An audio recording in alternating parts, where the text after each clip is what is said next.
This is my dog clicker training video. For my dog, I used Oso. He's a 2-year-old miniature pinscher, non-neutered male. For the purposes of this video, I'm going to use the outline that was given to us in the class, which outlines teaching different behaviors by week. Week 1, Week 2, Week 3, Week 4, and Week 5. Alright, so I'm going to start off by going through the behaviors that were required in Week 1. The first behavior that was required was conditioning the clicker by pairing the sound with a food. For Oso, I used these small crunchy treats that are quickly consumed. He likes them quite a bit. We did work with using those and the clicker sound for conditioning. The second thing that we needed to work on in Week 1 was the free shaping. From the beginning of the time that I had Oso, he always sat without being told. So I chose to use that as his free shaping behavior, and then as we go on and get to, I think it is Week 2, I'll talk about how I added the cue of sit to that. So just as proof that I've conditioned him to the clicker, he can be anywhere in the house and hear the clicker and he'll automatically come running. He also just sat without being asked, which was his free shaping behavior. So for Week 2, the behaviors that needed to be learned were targeting, and for that I used this target stick. I took the advice of the book and actually wrapped some electrical tape around the end so there was a contrast in color, and it seemed to work really great for Oso. So we did teach him targeting using this stick. I also taught him stimulus control by adding the cue of sit onto his free shaping behavior, which is sit.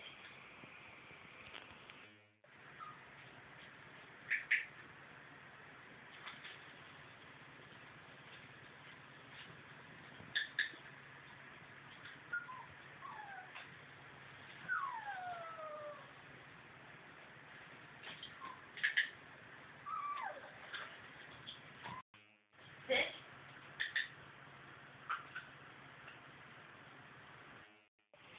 Alright, for Week 3, the behaviors we were supposed to be focusing on were partial reinforcement.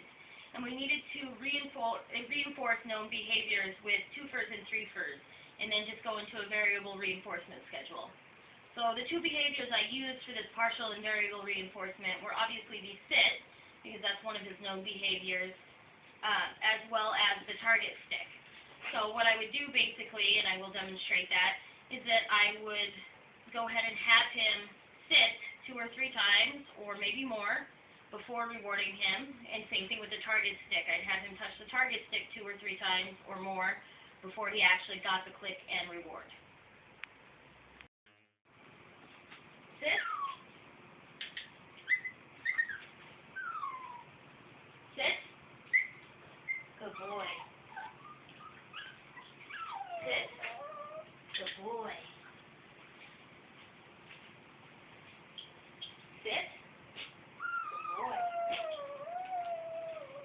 Sit. Good boy. Sit. Good boy. So for Week 4, the behaviors we were supposed to focus on are extinction and DRA, or response substitution. So I worked with Oso on both. The first was extinction, and this is something I've been working on before we started this class.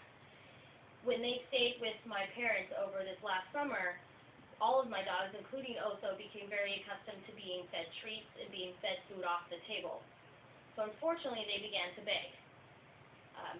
The way that I solved this with the help of the person who lives with me is every time we would eat, we would basically ignore them and definitely stopped giving them any treats altogether. Now, this has taken some time, and every once in a while it still doesn't work, but they are begging less, and as time goes on, it's getting better and better. So we just made it a rule to go ahead and start that extinction process.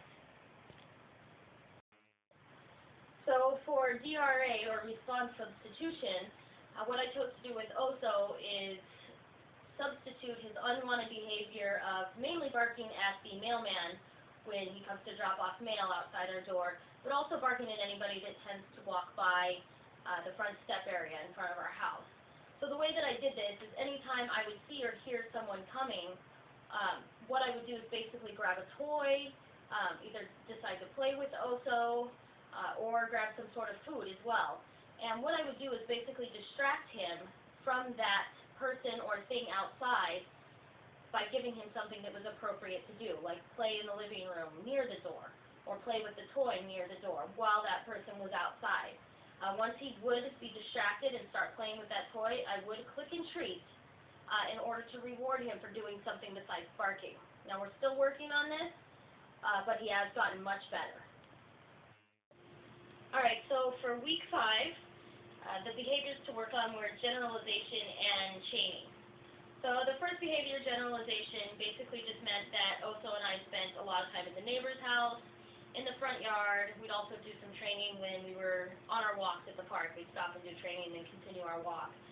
Basically, I just worked with the target stick and his sit, as well as weight, which comes into play when we're talking about training. We just worked with those in many different areas. He seemed to have no problem catching on. It was a real simple process for him. He was able to perform those behaviors pretty much anywhere I took him with minimal distraction. So for the chaining training, we decided to work on taking care of one of the biggest problems in our household, which is feeding time. Oso is notorious for not waiting until you put the bowl down before starting to eat. He will jump at you, he will get his face in the bowl, he'll knock the bowl out of your hands before you can even get it to the floor. So what I decided to do is use this as his opportunity for chaining behavior. So basically the behaviors I taught him were sit, down, and wait. And then I taught him that when he heard the clicker, he could go ahead and eat the food in the bowl. So it was a click and treat in a little bit of a different way. Fortunately, this has worked really well, and we were able to have him sit and walk out of the room and wait before we come back and click. And fortunately, it's made it a lot easier because he's not scrambling at any of the other animals' bowls while they're eating at the same time. Food.